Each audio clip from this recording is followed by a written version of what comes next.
বর্তমান যুগ আধুনিক যুগ, এই আধুনিক যুগের সাথে তাল মিলিয়ে চলতে গিয়ে অনেক মুসলমান ভাই আল্লাহ এবং রাসূল করিম সাল্লাল্লাহু আলাইহি ওয়াসাল্লামের শানে ইসলামিক নাশিদ লিখতে গাইতে গিয়ে তারা হারাম বাজনা ব্যবহার করছেন, নাউজুবিল্লাহ।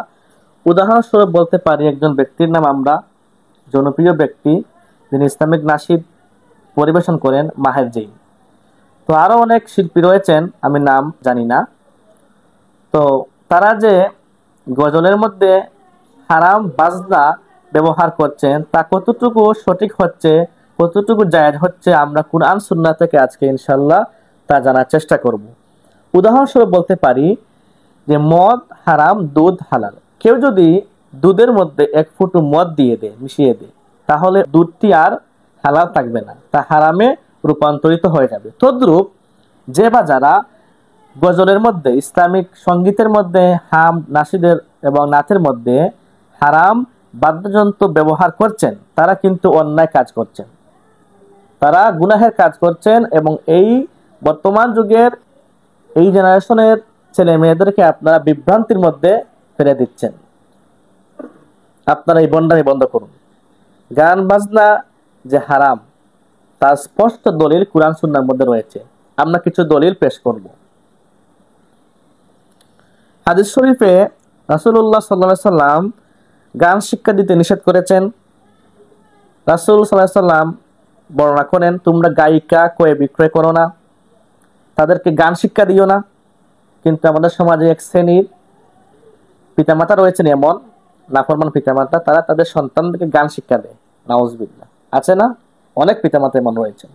কিন্তু মহানবী সাল্লাল্লাহু আলাইহি ওয়াসাল্লাম সম্পূর্ণ নিষেধ করেছেন, তোমরা গান শিক্ষা দিও না, এসবের ব্যবসায় কোনো কল্যাণ নেই, আল্লাহর গজব এতে রয়েছে, জেনে রেখো এর প্রাপ্ত মূল্য হারাম। জামে তিরমিজি হাদিস নং 1282। অন্য হাদিসে বর্ণিত হয়েছে রাসূলুল্লাহ সাল্লাল্লাহু আলাইহি ওয়াসাল্লাম শরাব পান করতে, জুয়া খেলতে, ঢোল তবলা বাজাতে এবং ঘরের তৈরি শরাব পান করতে নিষেধ করেছেন। আর বলেছেন প্রত্যেক নেশা সৃষ্টিকারী বস্তুই হারাম। সুনানে আবু দাউদ হাদিস নং 3644। এই হাদিসের মধ্যে মহানবী সাল্লাল্লাহু আলাইহি ওয়াসাল্লাম ঢোল তবলা বাজাতে নিষেধ করেছেন। কিন্তু দুঃখজনক সত্য, ইসলামিক নাশিদের মধ্যে ব্যাপক হারে আধুনিক বাদ্যযন্ত্র ব্যবহার করা হচ্ছে, নাউজুবিল্লাহ। তারপর বাদ্যযন্ত্র ধ্বংস ডেকে আনে, তার হাদিসটা আমরা জানি, জামে তিরমিজি হাদিস নং 2215। বাদ্যযন্ত্র ধ্বংস ডেকে আনে, এর কারণে বড় ধরনের আযাবের সম্মুখীন হতে হয়। ইমরান ইবনে হুসাইন রাদিয়াল্লাহু তাআলা আনহু বলেন, রাসূলুল্লাহ সাল্লাল্লাহু আলাইহি ওয়াসাল্লাম বলেছেন, এই উম্মতের জন্য ভূমিধস, চেহারা বিকৃতি, পাথর বর্ষণের আযাব রয়েছে। এক সাহাবী জিজ্ঞেস করলেন, হে আল্লাহর রাসূল, কখন তা হবে? তিনি বললেন, যখন গায়িকা আর বাদ্যযন্ত্র বিস্তার ঘটবে এবং মদ্যপান বেড়ে যাবে, তখন চতুর্দিকে ভূমিধস, চেহারা বিকৃতি, তারপর পাথর বৃষ্টি আল্লাহ পাক নিক্ষেপ করবেন। এই হাদিসটি জামিয়া তিরমিজিতে এসেছে। তাহলে আমরা এসব থেকে বুঝতে পারলাম বাদ্যযন্ত্র অবশ্যই অবশ্যই হারাম। তো যে বা যারা ইসলামিক নাশিদের মধ্যে বাদ্যযন্ত্র ইউজ করছেন, তারা কত বড় গুনাহের কাজ করছেন আপনারা একটু চিন্তা করুন। কাজে আমাদের উচিত এদেরকে বয়কট করা। এখন আসুন কুরআনে কি আছে। কুরআনে আল্লাহ পাক রব্বুল আলামিন সূরাতুল লুকমান আয়াত নং 6, এই আয়াতের ভিত্তিতে গান বাজনাকে চিরতরে হারাম করে দিয়েছেন। আল্লাহ পাক এই আয়াতে বলেছেন, এক শ্রেণীর লোক আছে যারা অজ্ঞতাবশত অবান্তর কথাবার্তা সংগ্রহ করে মানুষকে আল্লাহর পথ থেকে পথভ্রষ্ট করার জন্য, বিচ্যুত করার জন্য।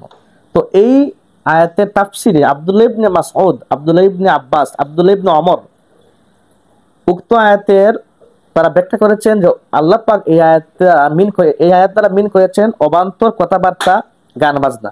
বিখ্যাত তাবী হাসান বসরি রাদিয়াল্লাহু তাআলা আনহু তিনি বলেন, উক্ত আয়াতে গান বাদ্যযন্ত্রের ব্যাপারে আল্লাহ পাক ইঙ্গিত করেছেন। উক্ত আয়াত দ্বারা আল্লাহ পাক গানকে, বাজনাকে ইঙ্গিত করেছেন। তাফসীর ইবনে কাসির 441 পৃষ্ঠা। তাছাড়া যারা এমন রয়েছেন যে গজলের মধ্যে দফ ইউজ করে বলেন যে এগুলো জায়েজ জায়েজ, তো আসলে আমরা দফের বিষয়ে জানি, দফ যখন বাজনার মতো, তবলার মতো হয়ে যাবে, তখন সেই দফটিও হারাম হয়ে যাবে। আউলুল বারী গ্রন্থকার বলেন, দফের আওয়াজ স্পষ্ট, চিকন নয়, এবং শ্রুতিমধুর ও আনন্দদায়কও নয়। দফ বাজালে আপনাকে অত বেশি আনন্দ দেবে না, কিন্তু বর্তমান গজলের মধ্যে যে পরিমাণ দফ নামক ভণ্ডামি করা হয় গানের মতো হুবহু, কোনো দফের আওয়াজ যদি চিকন ও আকর্ষণীয় হয় তখন তা আর দফ থাকবে না, বাদ্যযন্ত্র পরিণত হয়। আউনুল বাড়ি 2 খণ্ড, পৃষ্ঠা নং 357। মুল্লা আলী কারি রাহমাহুল্লাহ বলেন, দফের মধ্যে যখন বাদ্যযন্ত্রের বৈশিষ্ট্য এসে যায় তখন তা সর্বসম্মতিক্রমে নাজায়েজ। নাউজুবিল্লাহ। মুল্লা আলী কারি বলতেছেন, আমি বলছি না, একজন বিখ্যাত আল্লাহওয়ালা ব্যক্তি বলতেছেন যে দফের মধ্যে যখন বাদ্যযন্ত্রের বৈশিষ্ট্য এসে যাবে তখন তা সর্বসম্মতিক্রমে নাজায়েজ হয়ে যাবে। মিরকাতুল মাসাবি 210 পৃষ্ঠা।